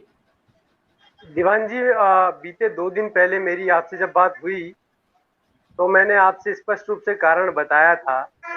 मैं किस कारणवश सीधे तौर पर डायरेक्टली आपसे नहीं बात कर पा रहा था, वो आप जानते हैं। और इसी के चलते आज जब मैं उन तमाम चीजों से ऊपर निकल के आया हूं, तो आज ही सुरवीर चौहान जी को कार्यमुक्त कर दिया गया है उनके कार्यभार से। और देखिए, संदिग्धता एक अलग बात है, वो आप भी जानते हैं, और आरोप सिद्ध होना अलग बात है। तो सांगठनिक तौर पे जो कार्रवाई होनी है वो संगठन बिल्कुल निष्पक्ष रूप से बिना हिचकिचाहट के कर रहा है, उसमें कोई डाउट नहीं है।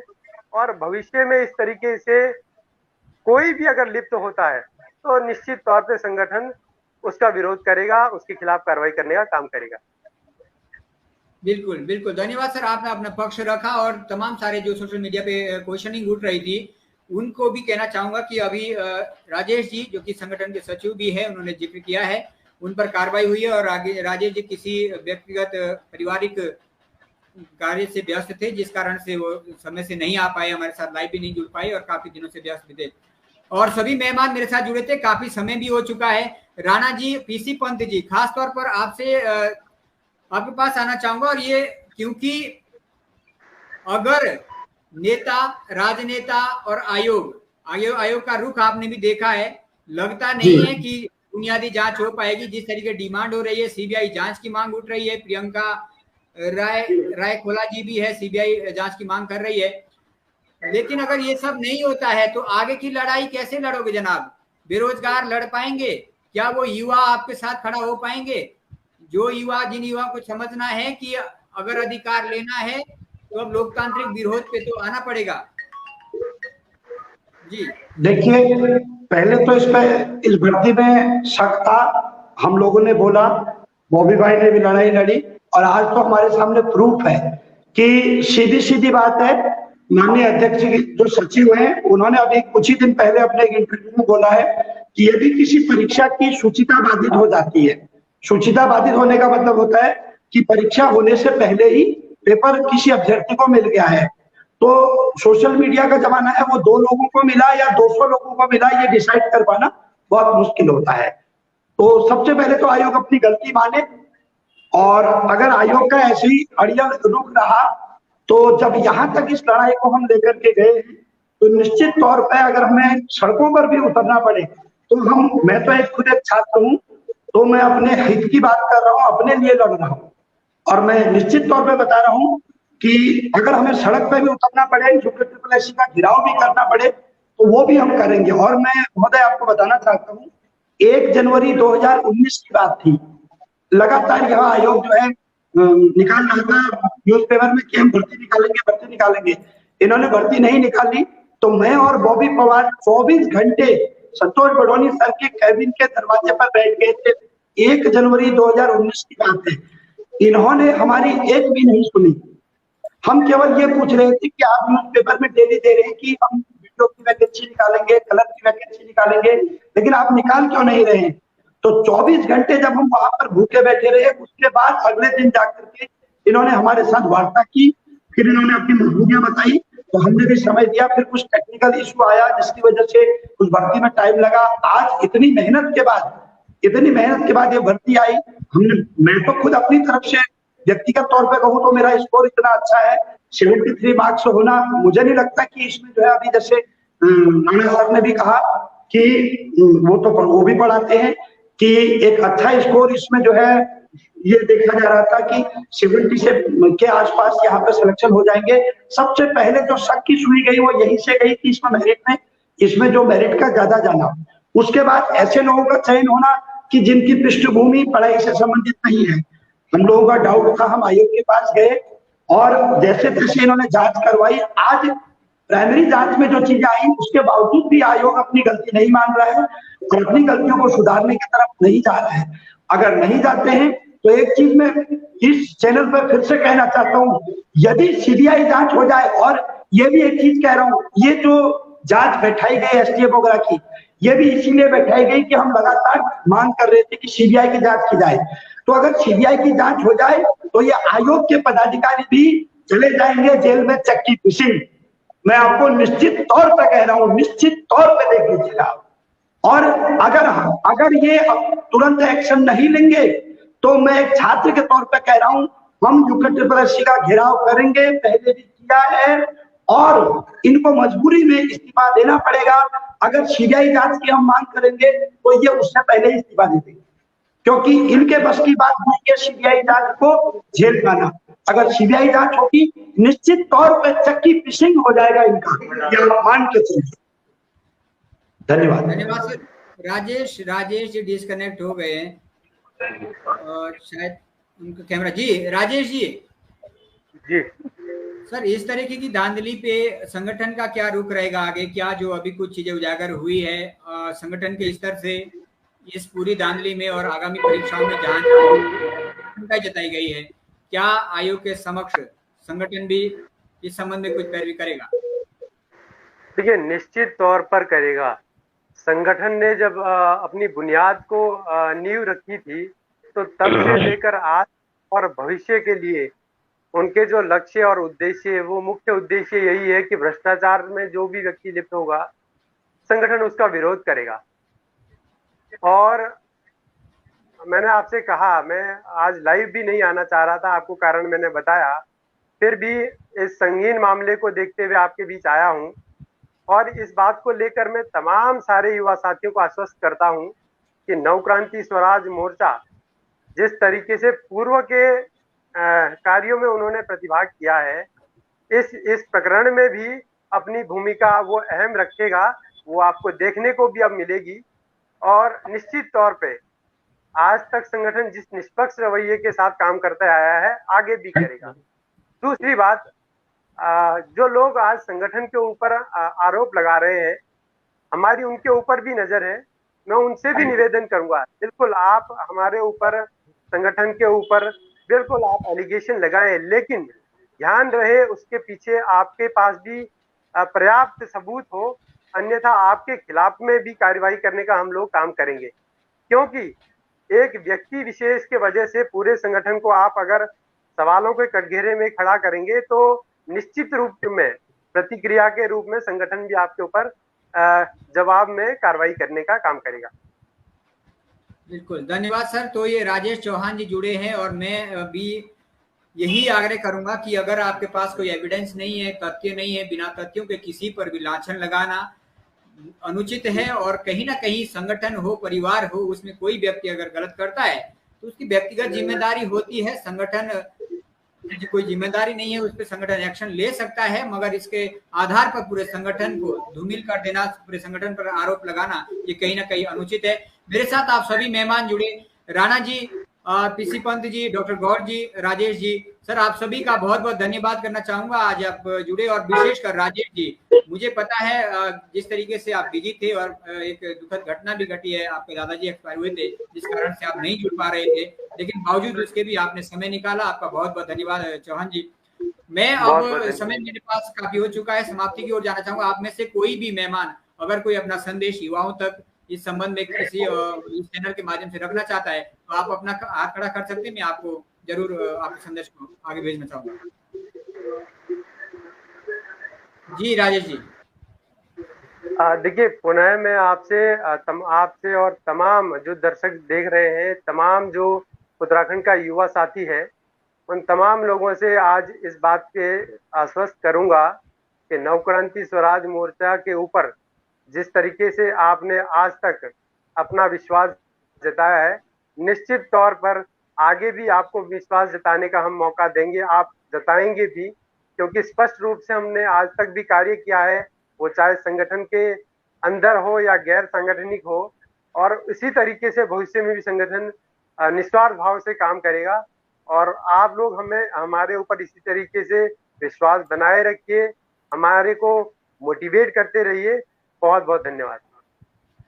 धन्यवाद राजेश जी, धन्यवाद राणा जी, पीसी पंत जी, आप सभी जुड़े। सर मैं आप सभी से विदा लेना चाहूंगा और धन्यवाद दूंगा अपने दर्शकों का। लगातार 200 से अधिक दर्शक जुड़े रहे हैं इस चर्चा में और उम्मीद करूंगा कि युवा शक्ति हमारे लोकतंत्र के जो हमारे अधिकार है, उस अधिकार के आधार पर अगर हमारा कोई जनप्रतिनिधि भी अपने कार्य से भटकता है, किसी भी गलत कार्य की ओर जाता है, तो हम वहां भी कहीं ना कहीं खड़े होंगे और युवाओं की आवाज जो है लोकतांत्रिक माध्यम से उठती रहेगी। आप सभी खास मेहमानों का और सभी दर्शकों का एक बार पुनः डीसीपी न्यूज के माध्यम से मैं बहुत बहुत धन्यवाद व्यक्त करता हूं और आप सभी से विदा लूंगा। जय हिंद, जय उत्तराखंड, नमस्कार, धन्यवाद।